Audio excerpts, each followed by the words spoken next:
Dan ini tali pertama yang menghubungkan kita dengan Allah, itu iman. Jadi kalau imannya sudah ada, koneksi bisa dibangun. Anda kalau punya handphone nggak ada sinyal, nggak bisa connect, nggak bisa nyambung, nelpon nggak bisa, kirim pesan susah, mesti ada koneksinya dulu. Buka koneksinya, baru nyambung.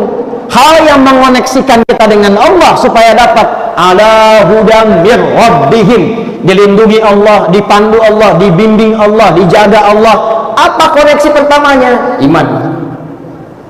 Tapi bukan iman biasa, iman yang terus ditingkatkan sampai mendapatkan satu tanda yang disebutkan dalam Al-Quran dan dikuatkan dalam hadis Nabi SAW. Sekarang cek tanda ini. Kalau sudah ada tanda ini dalam diri kita, berarti berbahagialah kita memiliki bagian pertama dari tanda kesuksesan dan kebahagiaan. Bawa ini, tinggal buka amalnya, apapun yang Anda kerjakan, jaminannya langsung dari Allah Subhanahu wa Ta'ala. Ini bukan motivasi ya, saya bukan motivator ya, tapi ini langsung, jangan diragukan, langsung pesan dari Allah sang pencipta kita. Perhatikan, buka Quran surah ke-6 Al-An'am ayat 82. Ini tanda pertamanya. Orang sukses, orang bahagia di 3 alam, dunia, alam kubur sampai akhirat. Tanda pertamanya adalah orang yang mampu mengupgrade imannya sampai dia mendapatkan ciri-ciri berikut. Alladzina amanu wa lam yalbisu imanahum bizulmin ulaika lahumul amnu wa hum muhtadun. Ada ayatnya? Dan orang-orang yang beriman itu, yang imannya benar, dia jaga, dia tata, benar imannya. Perhatikan, ulaika lahumul amnu. Ciri pertamanya, orang yang terus meningkatkan iman, menjaga iman, kelihatan sekali orangnya tenang. Tuh. Secara pribadi tenang. Bahkan ketenangannya digambarkan oleh Nabi SAW dalam hadis yang diriwayatkan oleh Al-Imam Al-Bukhari, dan hadis ini ditempatkan di topik iman. Imam Al-Bukhari menulis kitab namanya Al-Jami' As-Sahih Al-Musnad Al-Mukhtasar min umuri Rasulullah sallallahu alaihi wasallam wa sunanihi wa ayyamihi. Disingkat Sahih Al-Bukhari. Ada 97 topik di dalamnya.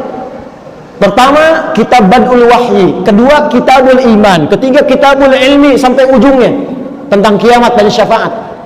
Nah, di tempat 2, topik yang kedua, kitabul iman, nomor hadis yang ke-16.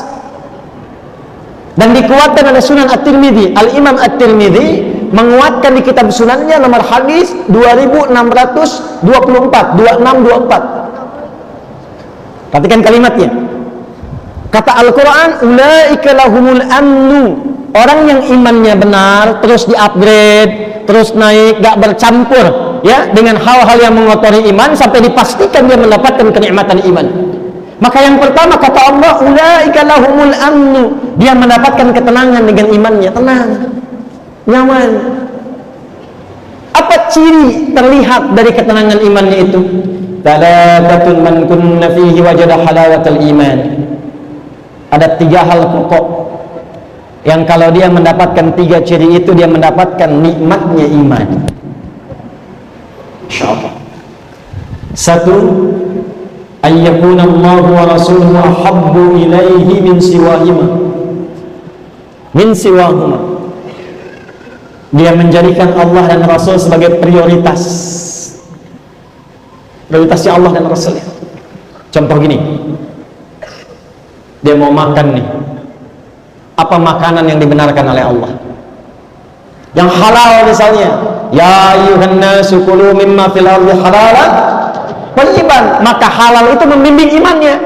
Karena itu ketika dia mencari yang thayyib, itu imannya disebutkan dulu. Quran surah kedua ayat 172. Ya ayyuhalladzina amanu kulu min thayyibati ma razaqnakum. Begitu dipanggil imannya, dia nggak mikir halal lagi, karena imannya langsung membimbing dia pada yang halal. Di orang yang imannya itu sudah melekat pada dirinya, yang prioritas itu Allah dan Rasul dia. Mau makan, dia nggak pikir yang haram, langsung yang halal. Mana yang halal? Lalu begitu akan makan, dia ingat, dia cari bagaimana Nabi mengajarkan cara makan. Idza quddimat ta'amu khudh biyadika biyaminika ma yalik. Kalau makanan itu dihidangkan, ambil dengan tangan kananmu yang paling dekat denganmu. Samillah, sebut nama Allah, bismillahirrahmanirrahim, makan. Dia praktekkan. Dia mau jalan, dia lihat bagaimana Allah menyukai jalannya orang-orang yang dengan iman dia berjalan. Wa ibadur rahmanil ladzina yamshuna 'alal ardi hauna. Hamba Allah yang penyayang itu kalau jalan, jalannya bagus. Wa idza khatabahumul jahiluna qalu salama. Dia enggak ganggu orang. Dia naik motor, enggak usil sama orang.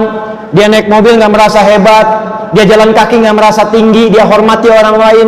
Dia jaga lingkungan. Kalau ada yang mengejek, memprovokasi, dia mendoakan. Allah imannya. Iman menjadikan dia tenang. Tenang. Dan menariknya, orang-orang sekitarannya pun merasa tenang dengan hadirnya dia. Itu, pernah nggak merasakan? Pulang ke rumah, anak-anak nyaman dengan Anda. Istri nyaman dengan Anda. Di kantor, orang nyaman dengan Anda. Di kampus, teman-teman sekuliahan nyaman dengan Anda.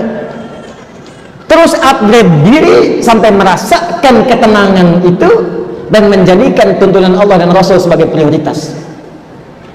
Kedua apa? Ini yang paling menarik. Ternyata iman yang bagus ini nggak berdiri tunggal, sifatnya nggak personal, tapi bisa diwariskan pada orang sekitarannya. Yang kedua yang mendapatkan kenikmatan iman, kata Nabi Shallallahu Alaihi Wasallam, ketika dia mampu saling mencintai karena Allah. Masya Allah. Maaf ya, melihat orang lain itu bi'ainir rahmah. Ada orang lewat nggak nyapa, alhamdulillah, mungkin sedang buru-buru, iman. Ada orang mencela, oh masya Allah, mungkin belum tahu, iman. Hilang sendal, cari dulu. Nggak ketemu, alhamdulillah, amanah sendal sudah saya tuntaskan dan berhenti di Masjid At-Taqwa. Mudah-mudahan jadi saksi jannah di akhirat nanti. Amin. Oh, amin itu maksudnya hilang sendalnya. Masya Allah, iman. Jadi orang yang dapat kenikmatan iman itu antara anugerah dengan musibah, dua-duanya sama. Saat ada suka dia bersyukur, saat ada duka dia bersabar. Jadi dua-duanya sama aja, diposisikan sebagai ujian. Makanya kata Nabi, ajaban li amril mu'min. Orang kalau sudah benar imannya, perkaranya mengagumkan. Semua nggak ada bedanya. Semua dilihat sebagai ujian yang melahirkan pahala. Dapat kedudukan, inna lillahi wa inna ilaihi raji'un, ujian dari Allah. Bukan untuk pamer. Dijaga, bikin kebijakan yang baik. Jalan-jalan lihat masyarakat, tanya jawab, didengar aspirasi, dibikin kebijakan yang menyejahterakan. Kalau muslim, ajak muslimnya untuk ibadah ke masjid, tunjukkan keteladanan kepada orang muslim, toleran, didengar aspirasinya, didengarkan, diberikan kebaikan-kebaikan. Iman.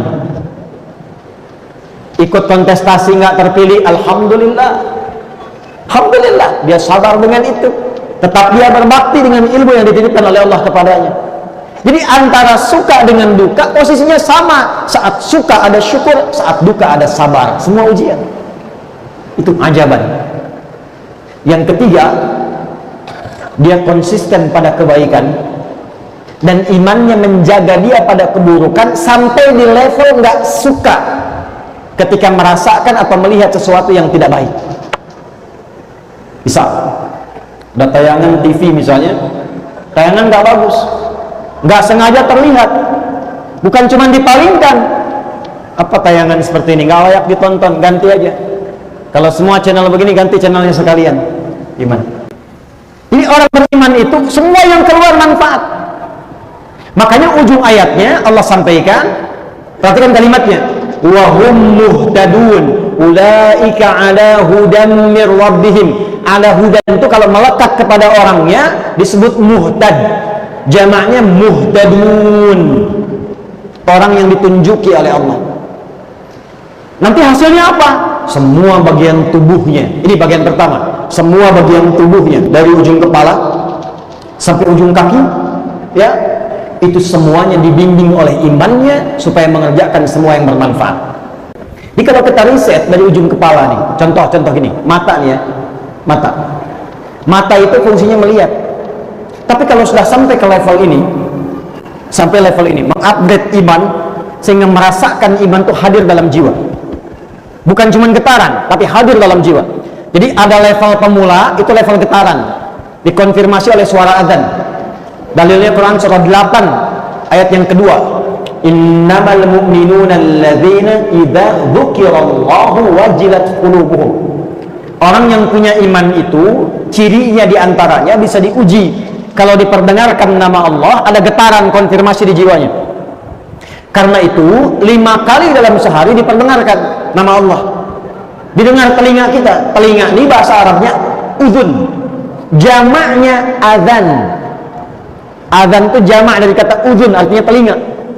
Maka diperdengarkan 5 kali dalam sehari setiap pergantian waktu. Kalimat pertamanya apa? Allah. Allahu Akbar, Allahu Akbar. Kedengaran, yang dengar telinga, tapi yang konfirmasi hati. Makanya di hati kecil kita mengatakan, membisikkan, cepat, sudah adzan. Pernah nggak merasakan itu? Nah, kalau nggak punya iman, nggak ada getaran itu. Allahu Akbar, Allahu Akbar. Suara apa nih, kenceng banget? Kecilin, ya. Nggak usah marah, artinya belum ada iman. Kalau mengaku beriman baru sampai mulut, belum sampai hati. Ada lagi dalilnya di Quran surah ke-49 ayat 14. Qalatil a'rabu amanna qul lam tu'minu walakin qulu aslamna walamma yadkhulul imanu fi qulubikum. Orang Arab Badui dulu berkata, ya Muhammad sallallahu alaihi wasallam, kami telah beriman. Kata Allah, ya Muhammad, katakan pada mereka, kalian belum beriman yang benar. Baru berislam, ucap syahadat, cuman di lisan imannya, belum sampai ke hati. Makanya nggak ada konfirmasi. Jadi kalau Anda dengar azan Allahu Akbar, Allahu Akbar, ada yang protes, apaan sih ini? Anda nggak beriman? Saya beriman kok, tapi nggak gini juga misalnya kan? Ini berarti yang dimaksud Quran surah Al-Hujurat ayat 14. Doakan, bukan dicela, didoakan. Dan ditunjukkan kepada kebenaran. Anda kalau di bandara dengar suara ribut nggak protes, kenapa ketika dengar azan Anda harus protes demikian? Di bandara kan tiap waktu attention please, maklumat ya. Mohon perhatian. Setiap waktu tuh nggak ada yang protes, berisik enggak kan? Ya. Kenapa yang mendengarkan kita, mendekatkan kita kepada Allah, mengonfirmasi iman kita, katanya beriman. Kalau yang belum beriman jangan disoal, didoakan. Ini yang mengaku beriman menyoal.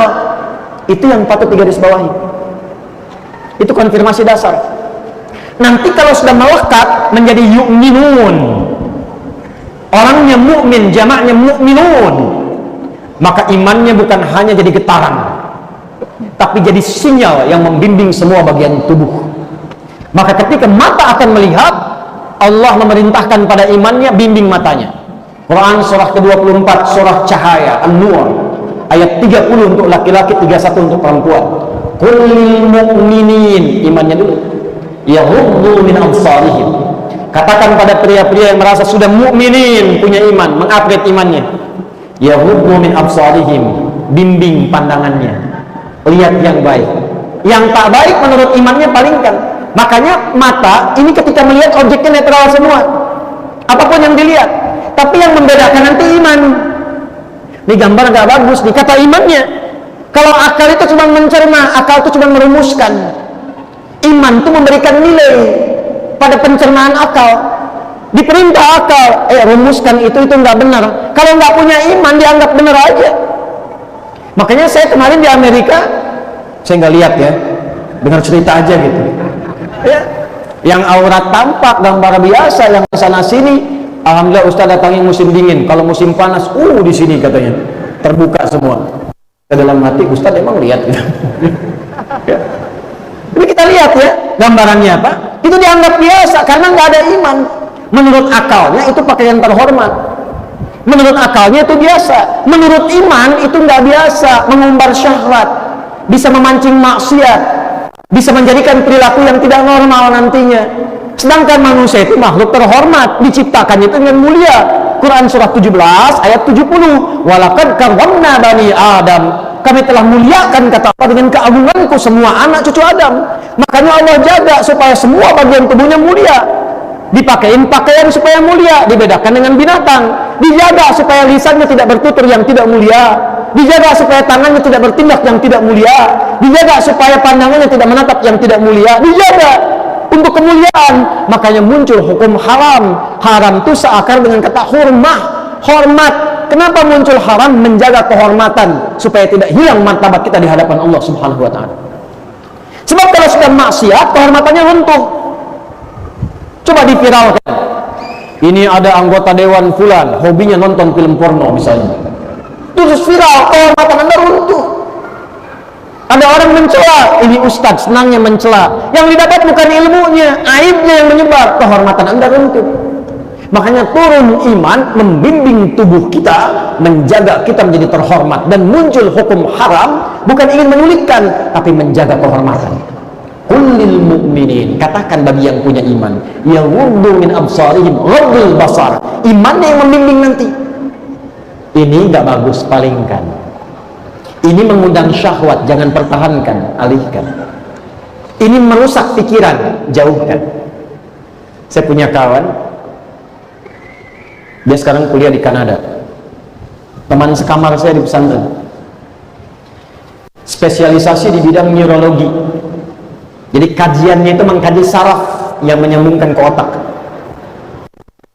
Di antara risetnya tentang gambar-gambar pornografi, ternyata itu lebih berbahaya dari narkoba, candu. Hati-hati itu. Pornografi itu lebih berbahaya daripada narkoba dan langkah tangga pertama menuju LGBT. Hati-hati itu.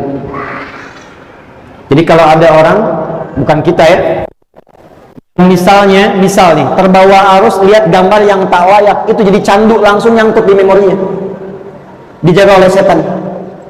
Makanya kalau Anda pernah dengar riwayat, kalau melihat sesuatu yang tak pantas sekali aja, cepat palingkan. Sekali itu bukan begini sampai kedip ya, karena ada salah paham tuh hadisnya. Kan sekali sama belum kedip begini.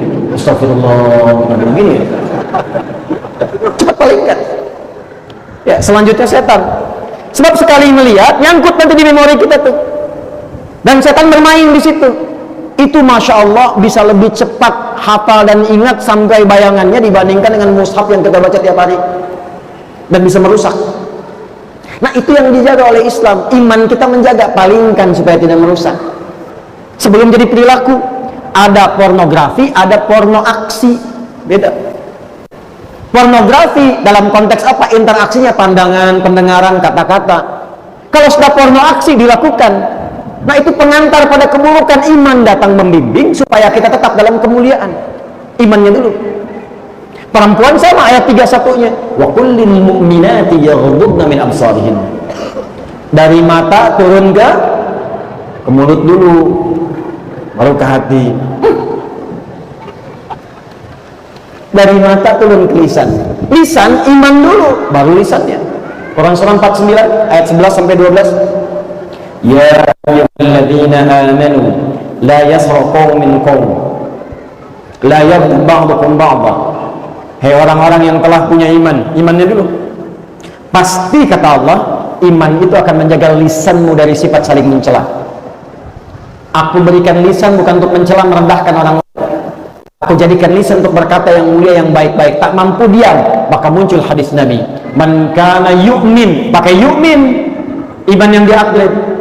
Man kana yu'minu billahi wal yawmil akhir falyaqul khaira aw liyasmut. Siapa yang mau mengupgrade iman, merasa beriman pada Allah dan merasa akan dihisab di hari kiamat kelak, falyaqul khaira, katakan yang baik-baik, aw liyasmut, kalau enggak mampu diam.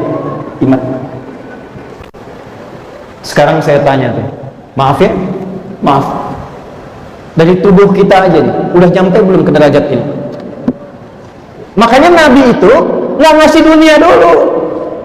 Apa Anda kira Abdurrahman bin Auf langsung kaya ketika masuk Islam? Tidak. Utsman langsung kaya? Tidak. Ali langsung pintar? Tidak. Abu Hurairah langsung hebat? Tidak. Bilal langsung kuat? Tidak. Yang ditata itu hatinya dulu. Karakternya dulu, karakter moralnya dulu, pribadinya dulu. Lewat iman ini, pendidikan iman. Makanya mereka menjadi tangguh. Dan iman itu dipertahankannya luar biasa. Bilal diseret, diikat dalam batu besar, di tempat yang terbentang luas. Ya, di lapangan, diikat di atas batu, yang batunya dipanasin dulu, musim panas loh. Nggak seperti panas di sini, masih ada uapnya. Uap kering. Kalau pernah ke Mekah musim panas, terasa tuh panasnya. Lihat gunung-gunung di Sahara itu, dipanasin batunya, ditarik, diikat di atas batu, dicambuk. Irtad, murtad kamu, keluar dari iman. Irtad, apa jawabannya? Enteng aja. Ahad, irtad, ahad, irtad, ahad. Gimana tuh bisa pertahankan itu? Makanya sahabat sebelum sukses, sebelum bahagia, menyukseskan dirinya dulu dengan imannya. Mereka menjadi pribadi yang sangat tangguh. Abdurrahman bin Auf itu menukar dunianya untuk imannya. Kata orang-orang Quraisy, kalau kamu beriman pada Muhammad, ingin ikut hijrah, kami ambil semua hartamu, silahkan ikut ke Madinah sana, ke Yathrib sana, cuman bawa pakaian aja, jalan kaki. Dipertahankan, nggak apa-apa, saya berangkat. Iman. Sehingga yang terjadi apa? Kalau punya kedudukan jujur, disiplin, sabar, baik. Kalau punya harta, dermawan. Kalau punya ilmu, luas ilmunya, berbagi dalam kebaikan, ikhlas menyampaikannya. Itu yang dibutuhkan tuh itu sekarang. Nah sekarang jangan jauh-jauh dulu. Anda pengen kaya, menata harta, menata diri aja belum sanggup, pengen kaya. Alih-alih maslahat, jadi maksiat nantinya. Belum sanggup menata diri, begitu diberikan harta, datangnya ke tempat maksiat, dipakai maksiat, kumpulnya dengan orang-orang perbuat maksiat, dikerjakan di tempat yang tidak disukai oleh Allah dan Rasulnya.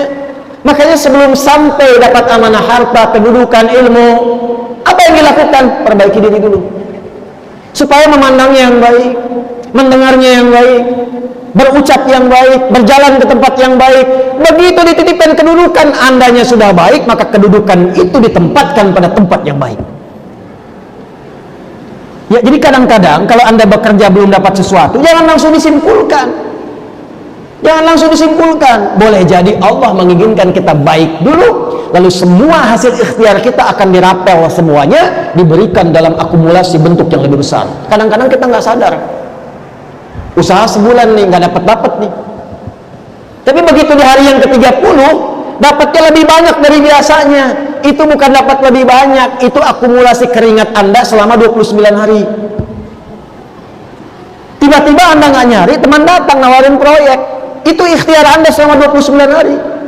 Tapi selama 29 hari itu Anda dididik oleh Allah bersabar, dididik tawakal, dididik yakin, dididik dekat dengan Allah, dididik husnudzan. Itu yang mahal sekali teman-teman. Makanya di Eropa, di Amerika, di Jepang, Asia-Asia yang maju, itu mereka sampai bikin divisi khusus meningkatkan karakter ini. Kajian, dikaji, bikin pelatihan, dikirim untuk berlatih ini aja. Kita dapat ayatnya langsung dari Allah, kurikulumnya dikirimkan lewat Rasulullah, kurang apa lagi. Makanya aneh kalau ada orang beriman gak baik, itu aneh, gak mungkin itu. Makanya Masya Allah, punya suami beriman baik, istri beriman baik, teman beriman baik. Ini bagian pertamanya. Jadi kalau ingin mengecek apakah sudah sampai pada derajat yu'minun, jangan tunjuk orang lain, tunjuk diri pribadi dulu. Sudah belum merubah diri kita menjadi lebih baik, ujung kepala sampai ujung kaki.